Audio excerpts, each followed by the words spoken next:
तो जो caste system उधर ऑलरेडी था, जो आप लोगों ने अगर समाज शास्त्र का अध्ययन किया है विद्यालयों में तो आप लोग पढ़ते होंगे, पेजेंट्स होते थे, लॉर्ड्स होते थे, उनके ऊपर ऐसे करके हायरार्की जब आप पढ़ते हैं तब आपने पढ़ा होगा, तो वो कास्ट सिस्टम ही है। मोहन जी भागवत यह बताएं कि क्या आपने अंग्रेजों की कास्ट थ्योरी नहीं पढ़ी? क्या आप इस बात से डिनाई कर रहे हैं कि जातिवाद के जनक जो है अंग्रेज नहीं थे? क्या आप इस बात से डिनाई कर रहे हैं कि अंग्रेज लोगों ने मिशनरियों को भेज भेज कर यहाँ साउथ से आरंभ करें? मतलब आप एक तरह से ही जो आर्यन इन्वेजन थ्योरी था उन सब को आप जो है वो उसको एक्सेप्ट कर रहे हैं। क्या जातिवाद का विकृत रूप ब्राह्मणों की देन है?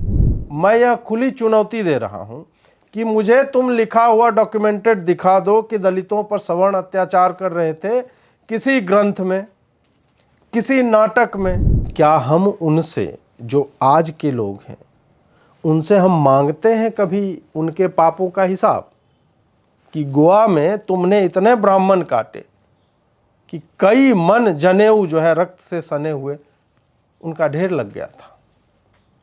स्त्रियों के स्तन कौन कटवाता था? क्या हम उनसे हिसाब मांग रहे हैं? क्या हम मुगलों के पापों का, नरसंहारों का हिसाब आज के जो मुस्लिम हैं उनसे मांगते हैं? जब हमने कुछ किया ही नहीं, मैंने तो कुछ नहीं किया ना भाई, मेरे बाप ने कभी कुछ नहीं किया, तो तुम मुझसे क्यों ये मैं क्यों सर पर ढोता चलूं कि दलितों की जो स्थिति वो मेरे कारण है? लेकिन इसका सबसे अधिक असर विदेश में जो हिंदू हैं, जो अल्पसंख्यक हैं, जो हर तरह के आक्रमण झेल रहे हैं और जो क्रिश्चियन कॉन्सेप्ट्स जो है कास्ट का, उसको लेकर के बड़ी बड़ी संस्थाओं में जहां वो काम करते हैं, 2 जनरेशन से हैं, 3 जनरेशन से हैं, जिन्होंने बहुत मेहनत करके संगठन बनाकर उन लोगों को जो ईसाई हैं या वेस्टर्न थिंकिंग प्रोसेस के हैं उनको यह कन्विंस किया है कि भाई ये जो तुम इस तरह से कास्ट को देख रहे हो ऐसे नहीं होता है, हम लोगों ने किसी को कोई क्षति या हानि नहीं पहुंचाई है, हमें तुम इससे दूर रखो। आगे बढ़ने से पहले मैं चाहूँगा कि आप चैनल को सब्सक्राइब कर लें, नोटिफिकेशन बेल दबा दें ताकि आपको हर नए वीडियो की जानकारी मिलती रहे। आइए आरंभ करते हैं। नमस्कार दोस्तों, आज हम चर्चा करने जा रहे हैं मोहन भागवत जी के एक कथन का, जिसके कारण बहुत बवाल मचा हुआ है। और मोहन भागवत जी जब भी मीडिया में चर्चा में आते हैं तो वो किसी न किसी कथन के ही कारण आते हैं, या तो वामपंथियों को वो बेकार लगता है या फिर जो गैर वामपंथी हैं, जिसे दक्षिणपंथी कह के भी कन्फ्यूज़ किया जाता है, तो उनको वो बेकार लगता है। चाहे डीएनए वाला हो, चाहे महाभारत में LGBTQ की बात हो, या फिर आरक्षण को लेकर हो, या फिर अब जो जाति को लेकर उन्होंने बयान दिया है इसको लेकर हो। बात यह होती है कि ज्यों ही इस तरह के बयान आते हैं तो सब लोग अपने मतलब का संदर्भ निकाल लेते हैं और बयान देने के बाद आपका प्रभाव उस पर रहता नहीं, आपका नियंत्रण उस पर रहता नहीं कि लोग उसे किस तरह से लेंगे। उसके बाद फिर से स्पष्टीकरण आने लगे, संघ की तरफ से आने लगा कि नहीं, उन्होंने जो शब्द का प्रयोग किया है पंडित शब्द, वो मराठी में है, उसका अर्थ होता है विद्वान, और उसे हमें उसी संदर्भ में देखना चाहिए। इन सब पर हम चर्चा करेंगे, लेकिन एक बात जो मैं आरंभ में ही बता देना चाहता हूँ कि भले भारत में रह रहे लोगों पर इसका कोई असर ना पड़ रहा हो, लेकिन इसका सबसे अधिक असर विदेश में जो हिंदू हैं, जो अल्पसंख्यक हैं, जो हर तरह के आक्रमण झेल रहे हैं और जो क्रिश्चियन कॉन्सेप्ट्स जो है कास्ट का, उसको लेकर के बड़ी बड़ी संस्थाओं में जहां वो काम करते हैं, 2 जनरेशन से हैं, 3 जनरेशन से हैं, जिन्होंने बहुत मेहनत करके संगठन बनाकर उन लोगों को, जो ईसाई हैं या वेस्टर्न थिंकिंग प्रोसेस के हैं, उनको यह कन्विंस किया है कि भाई ये जो तुम इस तरह से कास्ट को देख रहे हो ऐसे नहीं होता है, हम लोगों ने किसी को कोई क्षति या हानि नहीं पहुंचाई है, हमें तुम इससे दूर रखो, तुम इसे एक दूसरी समझ अपनी विकसित करो। उन्होंने जो वहाँ पे कन्विंसिंग का काम किया है 2-3 जनरेशन से, वो मोहन भागवत जी के ऐसे कथनों से कुछ महीनों में ही पूरा का पूरा गायब हो जाएगा, क्योंकि वो फिर एक कानून ले आएंगे जिसमें ले आएंगे कि नहीं, हिंदू जहाँ पे भी हैं उनको कास्ट सेंसिटिविटी की ट्रेनिंग देनी चाहिए, और ब्राह्मण जो है वो अत्याचारी हैं, ब्राह्मण होना ही हिंसा का परिचायक है। तो इन सब बातों को लेकर कि आपके कुछ शब्दों के रेमिफिकेशंस किस तरह से हो सकते हैं, मोहन भागवत जी के कथनों पर हम उसी संदर्भ में चर्चा करेंगे। सबसे पहले तो कथन था क्या? कथन था कि रविदास जयंती पे वो बोल रहे थे और बोलते बोलते उन्होंने जातिगत भेदभाव के ऊपर वो बोल रहे थे, ऊंच नीच कहाँ से आया इस पर बोल रहे थे। और उनका फिर एक स्टेटमेंट आता है कि जो शास्त्रों का सहारा लेकर वो लोग यानी पंडित लोग जो झूठ बोलते हैं, उन्होंने ये ऊंच नीच और ये सब किया। मैं एग्जैक्ट स्टेटमेंट जो सुनील अंबेकर जी ने, जो वो मीडिया प्रभारी हैं और वही ऑथोराइज्ड हैं इस पे स्पष्टीकरण देने के लिए, उन्होंने जो बोला है वो अक्षरशः मैं यहाँ पे भी लगा देता हूँ ताकि आप पढ़ सकें। सत्य यह है कि मैं सब प्राणियों में हूँ, इसीलिए रूप नाम कुछ भी हो लेकिन योग्यता एक है, मान सम्मान एक है, सबके बारे में अपनापन है, कोई भी ऊंचा नीचा नहीं है। यहाँ तक तो ठीक है। उसके बाद है शास्त्रों का आधार लेकर पंडित, अब ब्रैकेट में इन्होंने लिखा है विद्वान, पंडित लोग जो जाति आधारित ऊंच नीच की बात कहते हैं वह झूठ है। डॉक्टर मोहन जी भागवत। ठीक है, ये जो सुनील अंबेकर जी ने स्पष्टीकरण दिया है वो उनकी बात हम मान लेते हैं कि विद्वान के संदर्भ में उस शब्द का प्रयोग हुआ था, पंडित का अर्थ ब्राह्मण नहीं।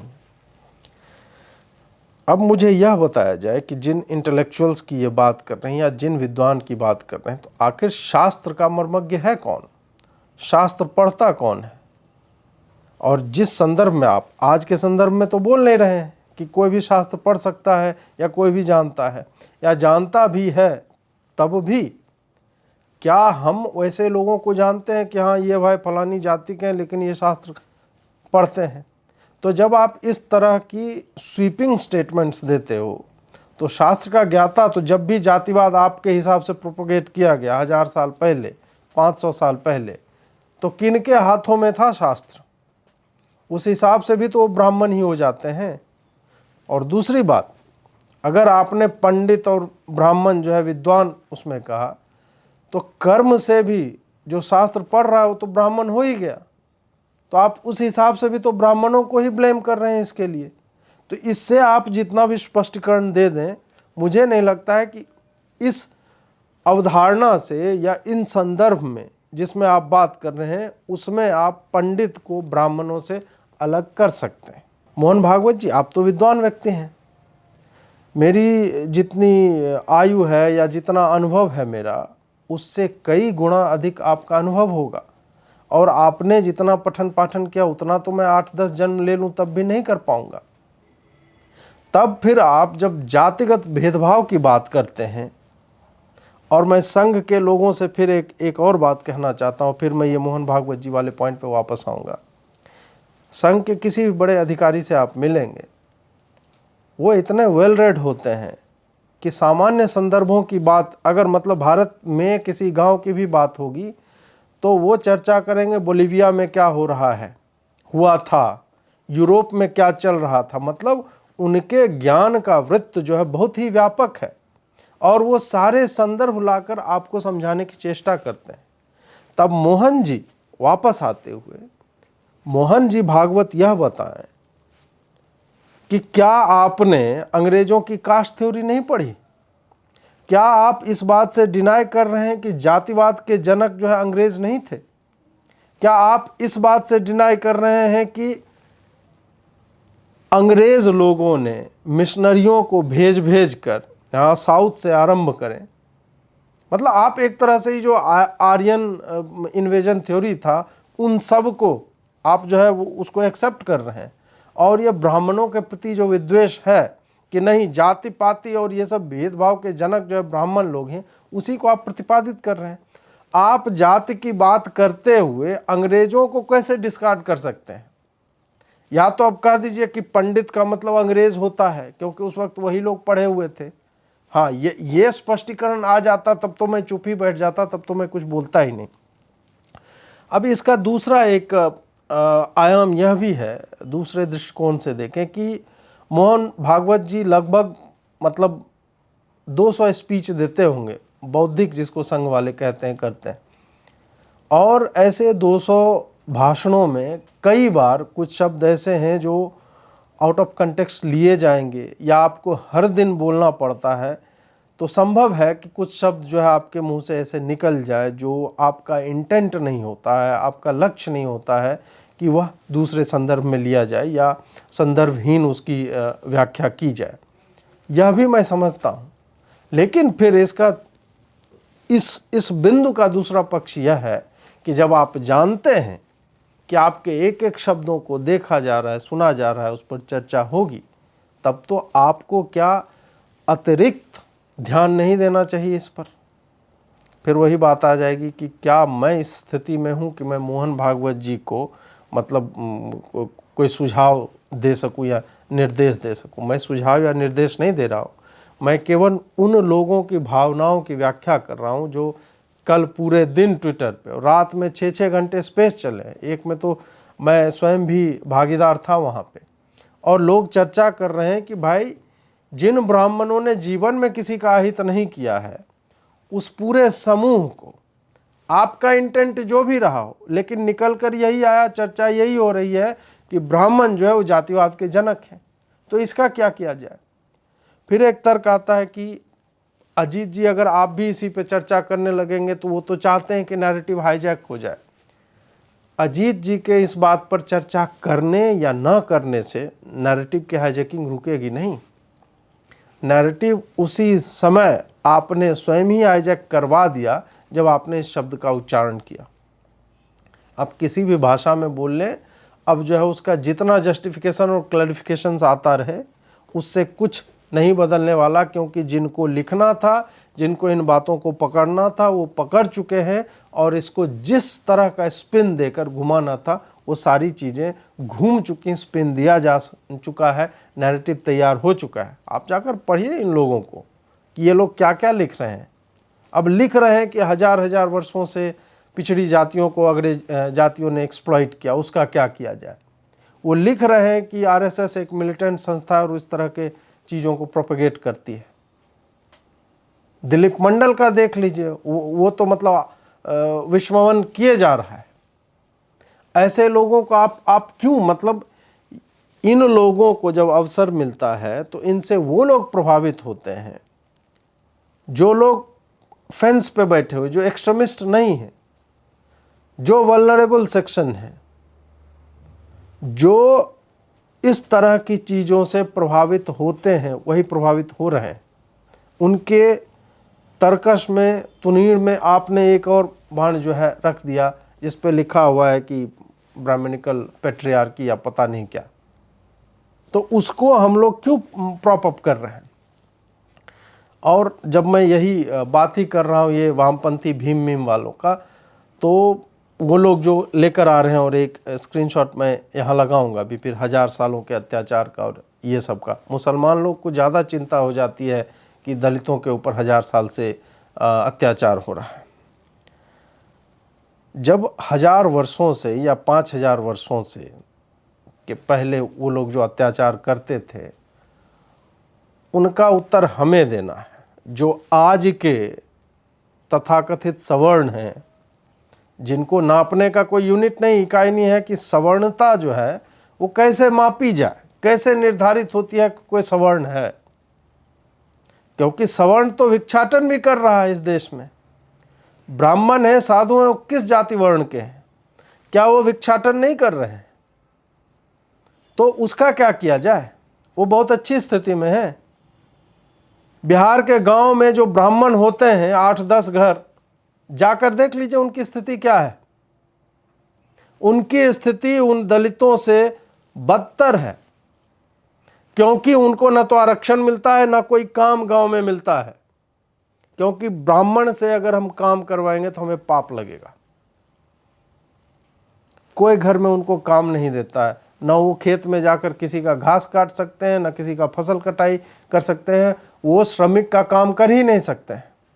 उसके लिए क्या किया जाए? तो जब तुम बोलते हो कि हजारों सालों से हो रहा है, तो ये जो मुसलमान आदमी ये लिख रहा है, उससे मेरा प्रश्न है कि जिस अत्याचार की बात तुम कर रहे हो उसका कोई डॉक्यूमेंटेशन नहीं है। मुगलों के आगमन से पहले और अंग्रेजों के आगमन से पहले मुझे कोई भी व्यक्ति मैं यह खुली चुनौती दे रहा हूं कि मुझे तुम लिखा हुआ डॉक्यूमेंटेड दिखा दो कि दलितों पर सवर्ण अत्याचार कर रहे थे, किसी ग्रंथ में, किसी नाटक में। कालिदास ने इतने नाटक लिखे हैं, भास ने इतने नाटक लिखे हैं, जो उस समय के तत्कालीन साहित्यकार हुआ करते थे, उनमें तुम फिक्शनल रिप्रेजेंटेशन मुझे दिखा दो। वेनसांग आया था, बाकी जो घूमने के लिए यहाँ पे यात्रा पे आते थे, उन सब का मुझे दिखा दो। ये विलियम जोन्स और मैक्स मुलर से पहले मुझे लिखा हुआ दिखा दो कि दलितों पर अत्याचार कर रहे थे ब्राह्मण। नहीं है डॉक्यूमेंटेशन, लेकिन तुम्हारे अत्याचारों का डॉक्यूमेंटेशन है, मुगलों के अत्याचारों का। तो ये जो कन्वर्ट लोग यहां पे लिख रहे हैं, तो उस हिसाब से तो तुम गिल्टी हो, तुम दोगे उसका हिसाब। उतना दूर मैं नहीं जाऊंगा, कश्मीर में जो तुम लोगों ने किया है उसका तुम हिसाब दोगे, उसका गिल्ट तुम अपने माथे पर लेते हो, या हम ही तुम पर कभी ये कहते हैं कि तुम चूंकि मुसलमान हो इसलिए कश्मीर में जो किसी मुसलमान ने किया उसका अपराध तुम्हारे सर पर लेना होगा? हम तो नहीं कहते। हम तो हमेशा, मतलब इतना होने के बाद भी वही मोहन भागवत कहते हैं ना कि हमारा डीएनए सेम है। वो व्यक्ति गाली भी सुन रहा है तुमसे, और तुम फिर उसी के स्टेटमेंट को आउट ऑफ कॉन्टेक्स्ट ले जाकर एक्सप्लॉइट करके तुम हमें अपराध बोध में भेजना चाहते हैं। मतलब ऐसे कन्वर्ट्स को तो डूब मरना चाहिए शर्म से। पानी नहीं, हथेली पे थूको, नाक डुबा के डूब मरो। अगर तुम्हारा यह लॉजिक है कि 1000 साल पहले से जो है एक्सप्लॉइट कर रहा था, तो अगले 100 सालों तक जो है सवर्ण को भी एक्सप्लॉइट करना चाहिए। तुमको कितने वर्ष तक एक्सप्लॉइट किया जाए? एक्सट्रीम एक्सप्लॉइटेशन मान लेते हैं, घोड़े में बांधकर खींचा जाता था, जमीन पर बिठाया जाता था, यही एक्सप्लॉइटेशन था ना तुम्हारे हिसाब से?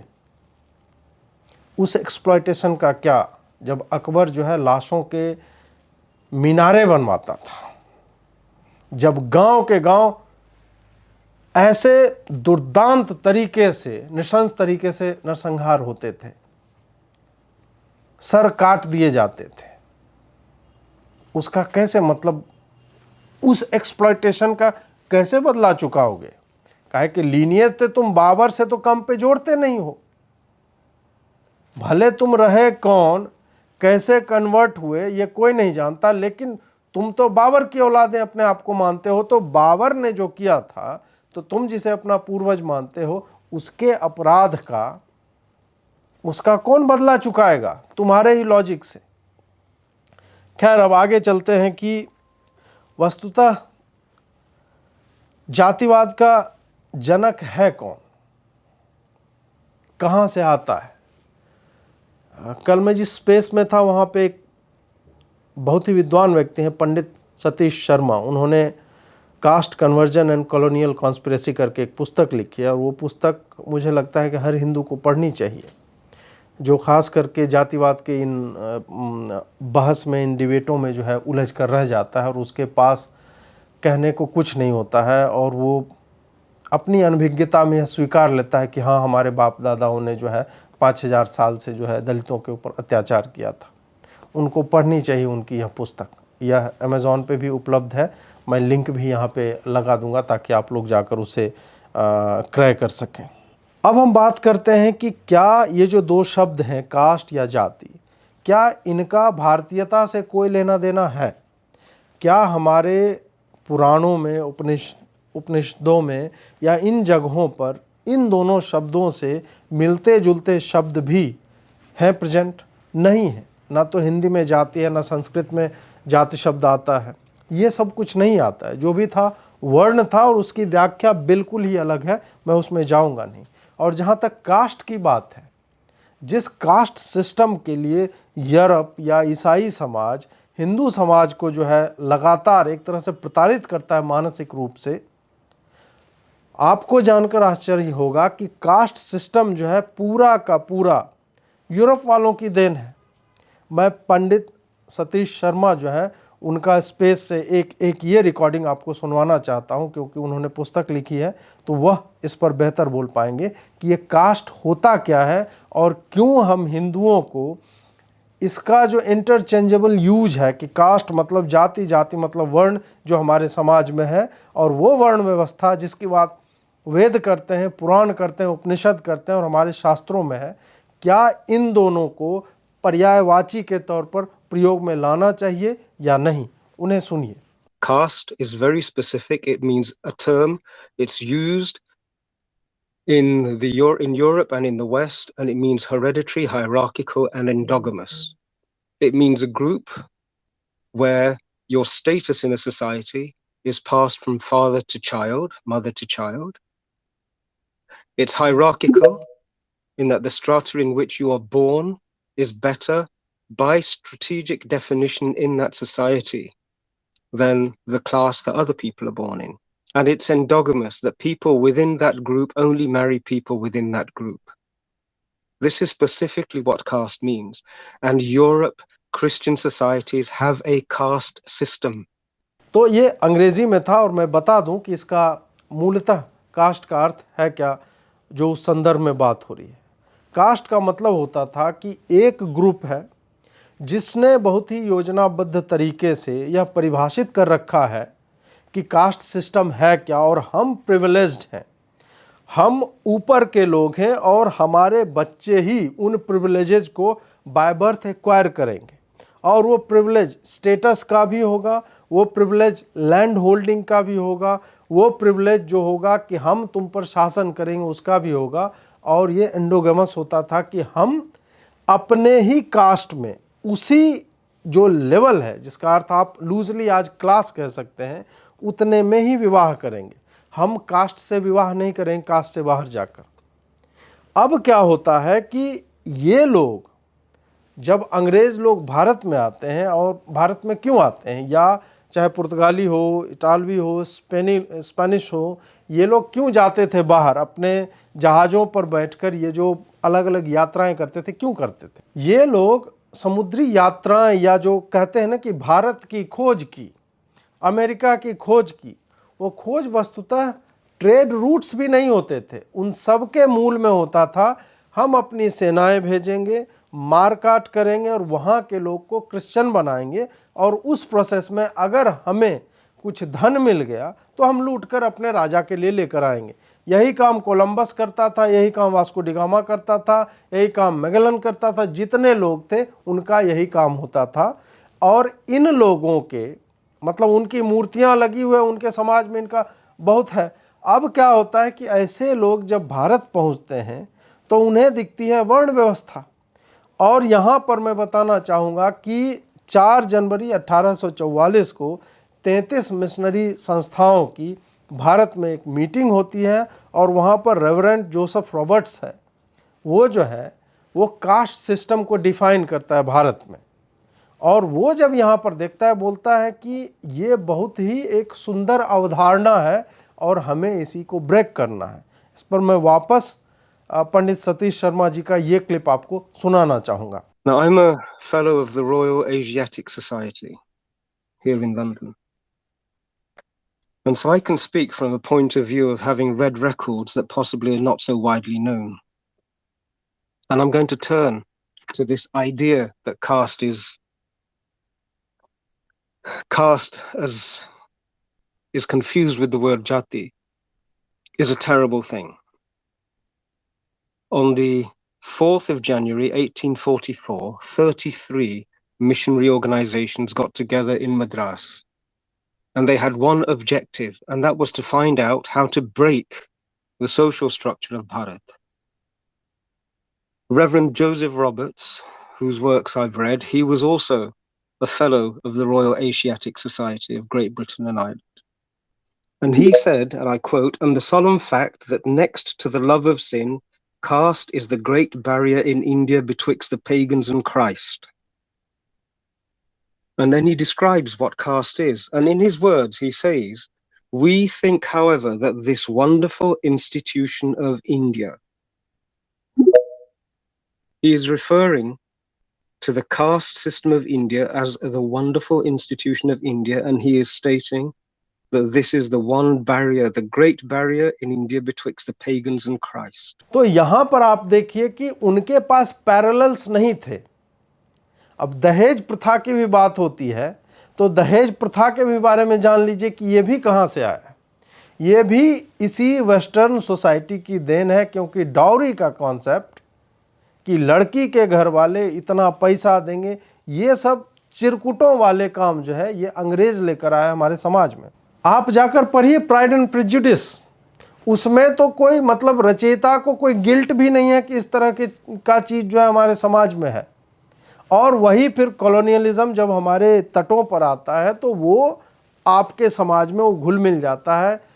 फिर चाहे डॉक्ट्रिन ऑफ लैप्स के कारण जो अभी ये विकृति आ गई कि लड़कियों को गर्भ में ही मार दिया जाता, ये सारी कुप्रथाएं अंग्रेज लेकर आए और मोहन भागवत जी को अच्छे से पता है, फिर भी उन्होंने पता नहीं क्यों पंडित शब्द का प्रयोग किया। वापस आता हूं मैं इस शब्द कास्ट पे। तो जब उन्होंने यहाँ पे वर्ण व्यवस्था देखी तो उन्हें लगा कि स्ट्रक्चर है एक, लेकिन वो स्ट्रक्चर बहुत ही सुंदर है और यहाँ पे बहुत ही अच्छे से कार्य कर रहा है, कोई विद्वेष नहीं, कुछ नहीं है, उसको यहाँ पे कुछ नहीं दिखा। तब उसने लिखा कि अगर मिशनरी संस्थाओं को इसमें सेंध मारनी है तब हमें इसी सिस्टम को तोड़ना पड़ेगा। तो जो कास्ट सिस्टम उधर ऑलरेडी था, जो आप लोगों ने अगर समाजशास्त्र का अध्ययन किया है विद्यालयों में तो आप लोग पढ़ते होंगे, पेजेंट्स होते थे, लॉर्ड्स होते थे, उनके ऊपर ऐसे करके हायरार्की जब आप पढ़ते हैं तब आपने पढ़ा होगा, तो वो कास्ट सिस्टम ही है। और आपको कभी वो ऐसा कह के नहीं दिखाया गया कि वो कास्ट सिस्टम था, उसका कुछ और नाम दे करके आपको पढ़ाया गया। और कास्ट सिस्टम जो वस्तुतः अंग्रेजों का सिस्टम है वो आपके ऊपर थोपा गया, ये है कास्ट सिस्टम। फिर वर्ण और कास्ट को पर्यायवाची के तौर पर दिखाया जाने लगा, जो कि बिल्कुल अलग अवधारणाएं हैं। अब प्रश्न यह आता है कि मोहन भागवत जी बताएं या संघ वाले बताएं कि वो कौन थे वो पंडित जिन्होंने ऊंच नीच की बात की थी।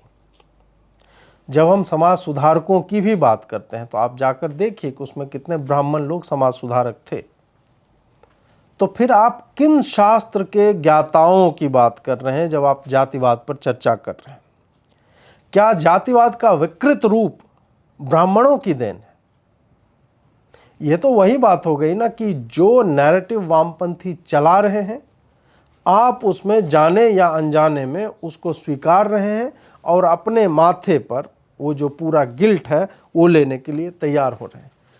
तो फिर मुझे यह बताइए कि क्या ये जो गिल्ट का डिस्क्रिमिनेशन है उसके आधार पर जो भेदभाव हो रहा है या हमें अपराधी माना जा रहा है, इससे क्या हिंदू समाज को क्षति नहीं पहुंच रही?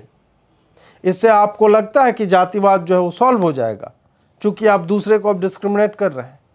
आरक्षण अपने इस स्वरूप में, वर्तमान स्वरूप में, क्या उन्हीं तथाकथित सवर्णों के प्रति डिस्क्रिमिनेशन नहीं है जो प्रतिभावान होते हुए कहीं और उनको जाना पड़ता है? ये कुछ प्रश्न है जिस पर संघ को और मोहन भागवत जी को एक विस्तृत चर्चा रखनी चाहिए। अब इसी में हम आगे बढ़ते हैं। तो ये जो पूर्वजों के गिल्ट की बात की जो है, तुम जन्मे हो तो तुम्हारे पूर्वजों ने जो किया था उसका गिल्ट तुम झेलो, वो अपराध तुम्हारे सर पे है, वो पाप, ये कहाँ से आता है? ये कॉन्सेप्ट भी क्रिश्चियनिटी का है कि हम लोग पैदाइशी सिनर्स हैं। हिंदुओं में है कि हम जन्मना शूद्र हैं, और शूद्र का अर्थ यह नहीं होता है कि वो पापी है, नहीं। शूद्र का अर्थ है कि अब यहां पर से तुम जिस भी कर्म को पाओगे, जो भी कर्म करना चाहोगे, तुम अपने वर्णाश्रम में बदलाव कर सकते हो, चुनाव कर सकते हो अपनी प्रतिभा के बल पर या अपनी क्षमता के बल पर। तो हम यहां जन्मना शूद्र की बात कर रहे हैं कि सब एक ही स्तर पे हैं, और क्रिश्चियंस बात करते हैं हम जन्मना पापी हैं। और हम पापी क्यों हैं? क्योंकि हम क्राइस्ट को नहीं बचा सके थे, या जो भी है हमारे ऊपर बाकी पाप का बोझ है। तो ये जो एंसेस्ट्रल गिल्ट की बात होती है कि हमारे पूर्वजों ने जो पाप किए हैं उसका अटोनमेंट हमें करना है, ये इंडियन कॉन्सेप्ट नहीं है, ये सनातनी विचारधारा नहीं है, ये पूरा का पूरा कॉलोनियल और ईसाई या क्रिश्चियंस का कॉन्सेप्ट है। तो उसको क्या मोहन भागवत जी एक तरह से उसको स्वीकार्यता नहीं दे रहे? और इसी इसी अवधारणा की कि हम जन्मना जो है पापी हैं, इसी ईसाई अवधारणा को 1871 का क्रिमिनल ट्राइब्स एक्ट है, उसमें ये परिणत होता है, उसी में ट्रांसलेट होता है। जब अंग्रेजों ने कुछ जातियों को वर्गीकृत कर दिया और कहा कि चूंकि तुम इन जातियों से हो, इस कारण से तुम क्रिमिनल हो, मतलब वो ट्राइब्स ही पूरा का पूरा कबीला, पूरा का पूरा समाज, पूरी की पूरी जाति, वो सब की सब जन्म लेते ही ऑटोमेटिकली क्रिमिनल हो जाती है। और ये एक्ट संभवतः अभी तक चल रहा है, या पता नहीं मोदी जी ने उसे स्ट्राइक डाउन करवाया है कुछ वर्षों पहले। आप बताइए कि जो इस तरह की अवधारणा को, ये क्या क्रिमिनल ट्राइब्स एक्ट जो है भारत के ब्राह्मणों ने बना दी थी? उनके लिए तो सबसे अधिक सहज और आसान होता। तो क्या यह अवधारणा चाणक्य लेकर आया था? यह अवधारणा कौन ब्राह्मण लेकर आया था कि क्रिमिनल ट्राइब्स एक्ट बना दो? जब यह सूचना मेरे जैसे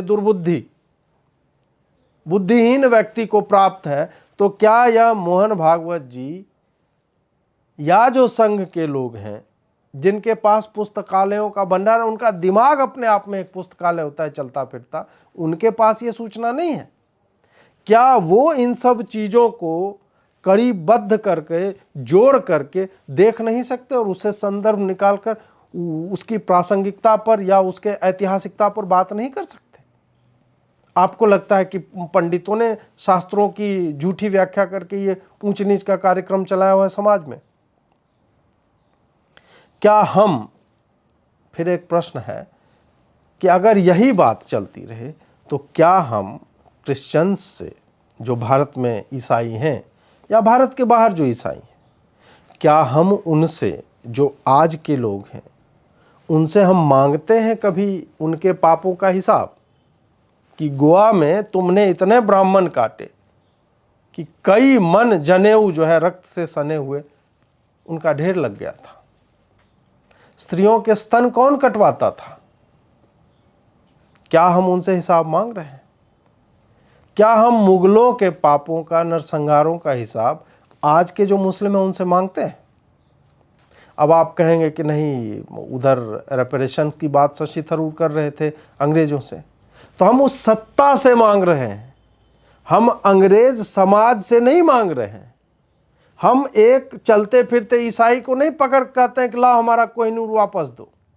कुछ लोग वैसे कह देते हैं। क्या हम वो जो लाउड स्पीकर लेकर के खड़े हो जाते हैं उधर, वो जो ब्रिज है अंग्रेजों का, और उस पर जो भी आता जाता है बोलते हैं 100 रुपया दो तुम, या तुम्हारे जो है, तुम लोग ईसाई हो और तुम्हारे 10 जनरेशन पहले जो है हमारे यहाँ के लोगों को काटा जा रहा है, तुम उसका हिसाब दो। हम तो ऐसा नहीं मानते, हम सांकेतिक तौर पर भी ऐसा नहीं मानते। हाँ, हम उस क्राउन से हिसाब अवश्य मांगेंगे, क्योंकि वो क्राउन आज हमें प्रीच करता है। इस कारण से और उन बुद्धिजीवियों से हम अवश्य हिसाब मांगते हैं कि भाई, हिसाब नहीं मांगते हैं, हम उत्तर मांगते हैं उनसे कि इसका जवाब दो, तुम इसका उत्तर दो कि तुम जो आज हमें बोल रहे हो कि डिस्क्रिमिनेशन हो रहा है, फलाना हो रहा है, ढिमका हो रहा है, और मोदी जो है बीबीसी पे डॉक्यूमेंट्री बन रहा है, ये सब तुम ये बताओ कि तुमने अपना डॉक्यूमेंट्री कभी बनाया? तुमने बनाया कि तुम्हारा जो था प्राइम मिनिस्टर जो था, उसने क्या क्या कांड किए थे? बंगाल की भूखमरी, फेमिन जो आई थी, यहाँ पे अकाल पड़ा था मैन्युफैक्चर्ड, उस वक्त कौन क्या कर रहा था? उसको छोड़ो, गाय की चर्बी और सुअर की चर्बी वाला कांड करने वाला कौन था? हमने उसका हिसाब मांगा तुमसे? कभी हम नहीं मांगते, क्योंकि वो एप्रोप्रिएट नहीं है और ना ही वो हमारी थिंकिंग प्रोसेस का हिस्सा है। ये पूरी की पूरी थिंकिंग प्रोसेस जो कॉलोनियल है, ईसाई है। उसी तरह से जब मोहन भागवत फिर से कि हमारे पूर्वजों ने अपराध किया, तो उसका ठीकरा जो पंडितों के सर पर फोड़ रहे हैं, पंडित माने विद्वान ही सही, क्या आज का विद्वान वो सब कर रहा है? नहीं कर रहा है ना भाई। तो हम क्यों वो माथे पे ले? क्या हम मुगलों के कारण हिसाब मांगते हैं चलते फिरते मुसलमानों से? नहीं मांगते हैं, क्योंकि वो बहुत ही अननेचुरल सी बात हो जाती है। हाँ, जो ये क्लेम करता है कि हमारे बाप दादा 800 साल से राज कर रहे थे, तब हम उनको अवश्य याद दिलाते हैं। तो जब हम ऐसा नहीं करते हैं तो हम पे ये क्यों क्यों फोर्स किया जा रहा है? जब हमने कुछ किया ही नहीं, मैंने तो कुछ नहीं किया ना भाई, मेरे बाप ने कभी कुछ नहीं किया, तो तुम मुझसे क्यों ये मैं क्यों सर पर ढोता चलूं कि दलितों की जो स्थिति वो मेरे कारण है? नहीं भाई, मेरे कारण नहीं है दलितों की स्थिति। दलितों की जो स्थिति है वो हमारे शासकों के कारण है। वो जाकर नेहरू से पूछो, वो जाकर इंदिरा गांधी से पूछो, वो जाकर राजीव गांधी से पूछो, राहुल गांधी से पूछो कि 70 साल से, इतने वर्षों से सत्ता में रहे, इतनी योजनाएं बनाई, उनकी स्थिति में सुधार क्यों नहीं हुआ? ये उनसे जाके पूछो। ये उन दलालों से पूछो जो लॉर्ड माउंटबेटन से लेके और पता नहीं जो वाइसरॉय हुआ करते थे, उनके कोठरियों में जो बैठते थे, और कोठरी में क्या बैठते थे, उनकी तो बीबियां ही उड़ा ले जाते थे। तो ऐसे लोगों से जाकर पूछना चाहिए कि अभी जो स्थिति है, क्योंकि अगर कोई राष्ट्र इसको सुधारना चाहता तो इसमें 1 से 2 जनरेशन लगते, सुधर जाता। लेकिन नेहरू ने क्या किया, या उस समय की सत्ताओं ने क्या किया? तुमने एट्रॉसिटी लिटरेचर, तुमने जो है मैक्स मूलर और विलियम जोन्स के सिद्धांतों को तुमने स्कूल के टेक्स्ट बुक में डाला। तुमने बच्चों के मस्तिष्क में यह विष घोल दिया कि ब्राह्मण जो है वो अत्याचारी है और उसने अत्याचार किया, इसी कारण तुम्हारी स्थिति ऐसी। तुमने केवल पढ़ाया नहीं, तुमने उसकी पूरी सामाजिकता का नाश कर दिया है। इसी कारण से मोहन भागवत जी, जब मैंने कुछ नहीं किया है तो उस पाप का मैं नहीं लूंगा अपने सर पर। वो पाप मेरा है ही नहीं। आपको ढोना है, आप ढोइए। आप बोलिए कि संघ में जितने ब्राह्मण हैं उन्होंने क्या, वो संघ वाले जाने। उसका पूरे समाज पर, हमारे ऊपर उसके अपराध का, हम उस गिल्ट ट्रिप में जाएंगे ही नहीं। और इसका प्रभाव जो मैंने एकदम ही आरंभ में कहा था, कहाँ सर्वाधिक होता है इस तरह के स्टेटमेंट का? जो विदेशों में रह रहे अल्पसंख्यक हिंदू हैं,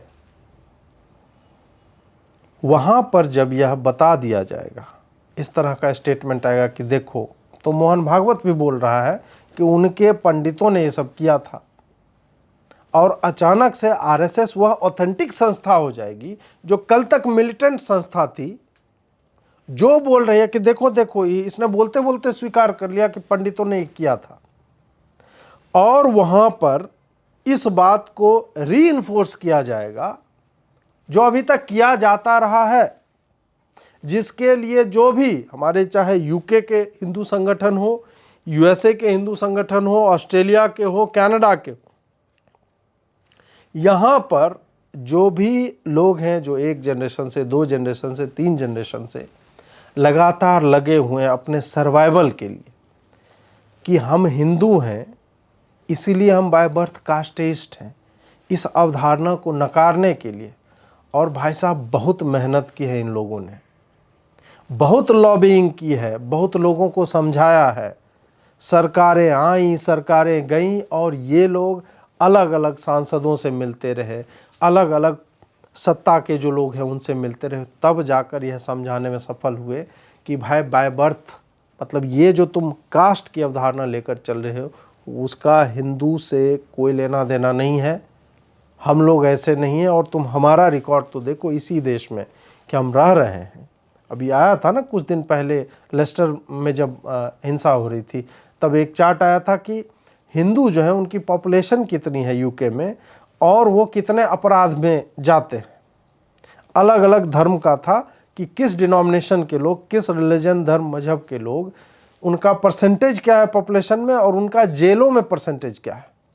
हिंदू जो है सबसे ज़्यादा शांत समाज, बहुत ही कम लोग जो है जो अपने आप को हिंदू कहते हैं और वो जेलों में है।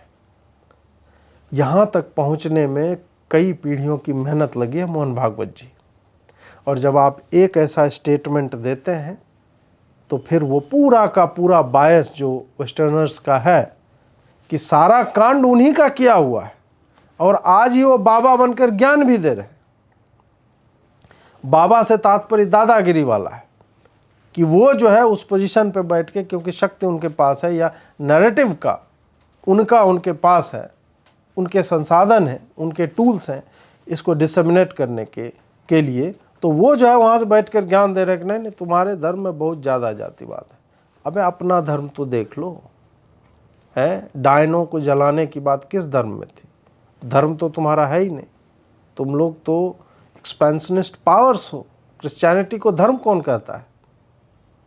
ये लोग तो रिलीजियस एक्सपेंशनिज्म वाले हैं, ये लोग तो पॉलिटिकल आइडियोलॉजी है, और उस पॉलिटिकल आइडियोलॉजी ने कितने वैज्ञानिकों की हत्या की है, क्योंकि तुम्हारे चर्च को समझ ही में नहीं आ रहा था।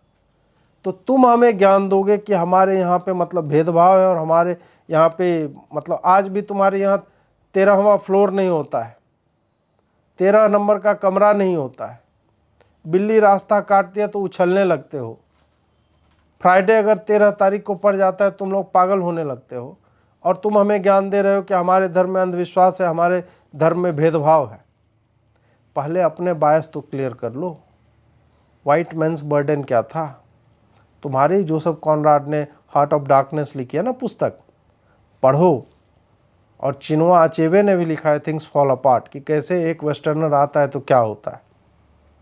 दोनों के डॉक्यूमेंटेशन देखो कि एक अफ्रीकन सोसाइटी में अफ्रीकी बंदा कैसे अपने गांव को लिखता है, और उसमें जब एक विदेशी आता है, और जोसेफ कॉनराड कैसे लिखता है। और एक मैं चूंकि लिटरेचर का, साहित्य का, अंग्रेजी साहित्य का विद्यार्थी रहा हूं, मैं तो आपको कई इंस्टेंसेस दे दूंगा। शेक्सपियर जो है ओथेलो नाटक में, ओथेलो एक काला आदमी है, अश्वेत है, और उसका वॉरियर जनरल है। वो जब अच्छी बातें करता है तो बोलता है क्या तुम, शायद ब्रोवेंशियो नाम का वो है वो पात्र, उसके मुंह से निकलता है कि नहीं वो है तो काला लेकिन उसका दिल सफ़ेद है। ये क्या है? ये रेसिज्म नहीं है कि जो आदमी अच्छा सोचता है वो गोरा ही हो सकता है। मैं कितना दूं, एलिजाबेथन एज का उदाहरण नहीं दे रहा, और इनके नाटक मैंने पढ़े हैं, जाकर पढ़िए उन नाटकों को। तुमने जब से लिखना बोलना सीखा है, तुमने तो केवल और केवल भेदभाव ही किया है। और यह भेदभाव ही था कि नहीं, क्रिश्चियन मिशनरी क्यों भेजते थे भाई? इसी पागलपन में ना कि भाई हम सुपीरियर रेस हैं, हमें जो इस अवधारणा से संचालित था और आज तक है, वो किसी दूसरे को ज्ञान दे रहा है कि तुम्हारा समाज, मतलब हमारा समाज कितना भी विकृत हो, लेकिन you are not that authority to dictate that our society is so much divided, our society is divisive, casteist. No, you have no locus.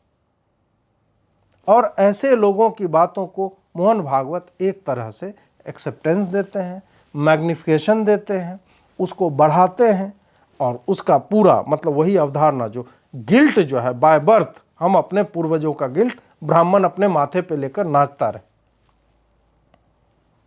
यही सब चलता रहा ना। तो जो मैं बात कर रहा था कि आपके एक स्टेटमेंट के, एक शब्द के का जो प्रभाव होता है उससे क्या होगा। लेस्टर में जो अटैक हुआ वो जायज ठहरा दिया जाएगा। बोलेंगे देखो इसका तो बोलता है कि ये भेदभाव है, तो जो अपने धर्म के भीतर भेदभाव कर रहा है वो दूसरे धर्म से क्यों नहीं भेदभाव करेगा, यही कहा जाएगा। और अचानक से जो मुस्लिम तुम्हारी गलियों में तुम्हारे कारों को तोड़ रहे थे लेस्टर में, अचानक से बोल देंगे कि इनके तो धर्म में ही ये है, हम तो, इनका मोटिव वैसा था इसलिए हम अटैक कर रहे थे, हम तो अपना बचाव कर रहे थे, वो जायज हो जाएगा। वो सारे इंसिडेंट्स, वो सारे रायट्स जायज हो जाएंगे जो हिंदुओं के ऊपर वेस्टर्न नेशंस में होते हैं। इससे यह भी होगा कि संघ एक मिलिटेंट संस्था है, पैरामिलिट्री ऑर्गेनाइजेशन है, इसकी संपुष्टि हो जाएगी। आपको जो कहते हैं और वो बोलेंगे कि मोहन भागवत का अपना कास्ट भी ब्राह्मण है और यह स्वयं स्वीकार रहा है, सोचिए कितना घमंडी आदमी है। मैं भारत के लोगों की बात नहीं कर रहा हूं। अब जाके मराठी समझाओ तुम उसको कि पंडित का क्या अर्थ होता है, अंग्रेजों को जाकर समझाओ ये बात कि पंडित का अर्थ क्या होता है। हम यहां पर 100 करोड़ हिंदू हैं, ठीक है, हमें मोहन भागवत जी क्या बोलते हैं उससे पॉलिटिकल डिसएडवांटेजेज हो सकते हैं। वो थोड़ा ऊपर सीट जो है बिहार चुनाव के वक्त उन्होंने बोल दिया था आरक्षण को लेके, थोड़ा कुछ सीटों की लाभ या हानि हो सकती है, 5 साल बाद जो है वो भरपाई हो जाएगी। लेकिन जो लोग जो हिंदू अल्पसंख्यक हैं विदेशों में, उनके लिए यह बात सर्वाइवल पर आ जाती है और आपको यह बात समझनी होगी। अमेरिका में आपने सुना होगा सिस्को है, गूगल है, संभवतः एप्पल भी, इन लोगों ने कहा था कि हिंदू जो भी हैं उनको कास्ट को लेकर जो है उनको सेंसिटिव होने की आवश्यकता है और उसकी ट्रेनिंग दी जाएगी। इस ट्रेनिंग से क्या होगा? इस ट्रेनिंग से यह होगा कि अचानक से जो हिंदू कल तक मेरा सहकर्मी था, मेरे बगल में बैठा करता था, या जो सड़कों पर मिला करता था, जिसने आज तक किसी का कुछ नहीं बिगाड़ा है, अचानक से वो कास्टिस्ट हो जाएगा। और जब वो कास्टिस्ट हो जाता है तो उसके लिए फिर अब देखिए कि कास्टिज्म होता क्या है, तो उसके लिए कोई अमेरिकी समाज में पैरेलल नहीं है, तो उसका पैरेलल ये लोग रेसिज्म से लगाएंगे। अब कास्टिस्ट से हिंदू जो है रेसिस्ट हो गया बाय बर्थ, क्योंकि वो हिंदू है इसीलिए वो रेसिस्ट है ही। और जब वो ऐसा हो जाएगा तो आपको क्या लगता है कि ये जो कम्युनिटी है उसको लेकर क्या घृणा उत्पन्न नहीं होगी? जब हिंदू कुछ नहीं कर रहा है तब उसके खिलाफ सड़कों पर माइक लेकर कि हिंदुओं खाली करो और ये सब करके निकला जाता है। विदेशों में इस तरह के वीडियो सामने आते हैं। तो आपको लगता है कि मोहन भागवत जी के इस तरह से बोलने से कुछ मतलब अच्छा हो जाएगा और अचानक से विद्वेष की समाप्ति हो जाएगी? ऐसा नहीं होता हुआ मुझे दिखता है। मोहन भागवत जी का इंटेंट जो भी हो, विवाद लेकिन होता है। और अगर आप लिखेंगे Mohan Bhagwat controversial statement Google पर जाकर तो लंबी लिस्ट आ जाती है। अब वो कंट्रोवर्शियल किसी के लिए भी है, चाहे लेफ्ट के लिए नॉन लेफ्ट के लिए, उससे मतलब नहीं है, लेकिन कंट्रोवर्शियल है। तो इससे तो हमें यह समझना होगा ना कि वी आर बीइंग वॉच्ड। ठीक है, संघ का एक बहुत ही फेवरेट लाइन है कि हमने कभी किसी को स्पष्टीकरण दिया ही नहीं, हम देंगे भी नहीं। मोहन भागवत जी अपना काम कर रहे हैं, संघ अपना काम करती है, संघ को कभी ऐसे लोगों से कोई फर्क नहीं पड़ता है। भाई, संघ को फर्क नहीं पड़ता है।